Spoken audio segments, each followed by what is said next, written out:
Hello, Year 9. Today we'll be talking about the ANZAC legend and different perspectives of such representations that have come to shape the understanding and nature of Australian identity.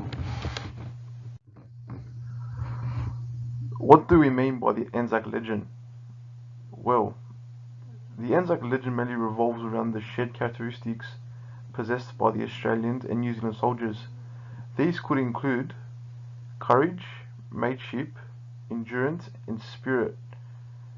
They mainly focus on the characters of both Australia and New Zealand as a nation and are strongly referred to in today's modern Australian and New Zealand identities. These are especially prevalent in Australian media, with mateship being an essential ingredient to being a true Australian. Legend or a myth. The ANZAC legend mainly refers to how Australians are seen or represented during war and or in times of crisis and hardship. On the 17th of February 1915 to the 9th of January 1916, Australia had fought Gallipoli with the effort to open up the eastern frontier for Allied forces, but they ultimately failed. So why is this such an important legend for Australians and New Zealand alike? In describing the evacuation of the ANZACs in Gallipoli, Bean writes, "By dawn on December 20th, ANZAC had faded into a dim blue line, lost amid other hills on the horizon as their ships took their human freight to Imbros, Lemnos and Egypt. But ANZAC stood, and they still stand, for reckless valour in a good cause, for enterprise, resourcefulness, fidelity, comradeship, and endurance and never own defeat." As displayed from this quote, the ANZAC spirit and or legend does not focus on the battles that had been won, but the battles fought and the courage displayed, showing the resilience of the Australian and New Zealand soldiers. This idea is even present in modern day Australia, as during cyclones, floods and bushfires, Australians come together to rescue one another, to ease suffering, to provide food and shelter, to look after one another, and to let the victims of these disasters know they are not alone. Perspectives of ANZAC legend. Now we'll start to look at the different perspectives that help shape the ANZAC legend. As previously mentioned, the Gallipoli campaign is recognized as being the most important feature in the ANZAC legend. When most people hear the term ANZAC, they usually associate such memorials toward the Gallipoli campaign. Not only was Gallipoli important to ANZACs, but also to the Turkish people, because they had repulsed the invaders. But it was the defeat of the Royal Navy on the 18th of March 1915, Victory Day, that was the most celebrated. It is important to remember that both the Australian and Turkish perspectives, when considering the ANZAC legend, the above image shows the senior Turkish officers using a telescope to place their troops in strategic advantage points in defending their own lands. The image below shows the troops of the Australian battalion on the deck of the battleship Prince of Wales, Mudros harbour just before the landing. The ship was part of the fleet which transported Australian troops to the Gallipoli landing at ANZAC Cove, and as you can see, the Australians had sent majority of their troops to ANZAC Cove in attempts to try and take over that land for the British.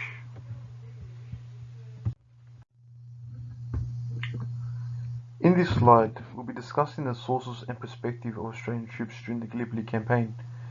This source shows Australian troops sheltering in the trenches, most likely awaiting orders from their higher command. Now what can we answer in relation to its usefulness, perspective, origin and content surrounding the ANZAC legend? Firstly, this shows the hardship faced by ANZAC troops in the offensive operation taken at Gallipoli. This is highlighted by the dirty conditions or expressions shown in the troops. If we reflect back on the characteristics that make it the ANZAC legend, courage, mateship and endurance are somewhat shown through this image. As in their struggle, we saw the emergence of what has become known as the Australian spirit. How is this source useful? The source shows us the reality of war, and it is useful as it provides us with the primary evidence of the conditions and environment Australian soldiers have fought in during the Gallipoli campaign. All sources are useful whether or not they are reliable. In order to concisely answer whether a source is useful, consider the three R's. Is this source relevant to what is being asked? Has the source revealed an insight into the question? Is the source reliable in providing the information required to answer the question? Now we have to consider the perspective. What perspective is being presented in the source? What opinions or belief statements are evident in the article or image? What is the source or the composer's context? Would another source composer have a different point of view depending on his or her background experience? What facts were missing? Now we move on to content. What content is present in this source? What is the foreground? What is the background? How are the figures positioned? What kind of symbolism has the composer used? What do these symbols represent? And the origin of the source. Is the source a primary or secondary source? When was the source created? Who created the source?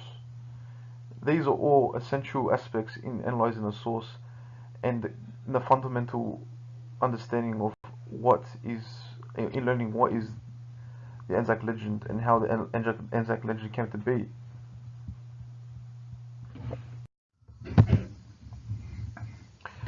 This slide showcases a Turkish photograph taken of the Turkish Army Machine Gun Company going to the front and defending against the Australian and New Zealand Company. It's important to remember that the Turkish were the defenders in this campaign, so although today they recognise the ANZAC legend as being an important aspect of Australian identity, both Australians and Turks see their Gallipoli stories as being about courage, sacrifice and nationhood. For the Turkish, the Gallipoli martyrs are as important to their legend as the ANZACs are to Australian New Zealanders. The Turkish nation defended her honour in Gallipoli against the Entente states by losing many thousands of her sons to martyrdom. In respects to analysing such sources of usefulness, perspective, content, and origin, this can tell us more about how the ANZAC legend is seen through a nation that was defending their borders against such ideals. Therefore, looking at both the Australian and Turkish sources can tell us a lot about how such ANZAC legends exist and influence not just Australian, but Turkish identity.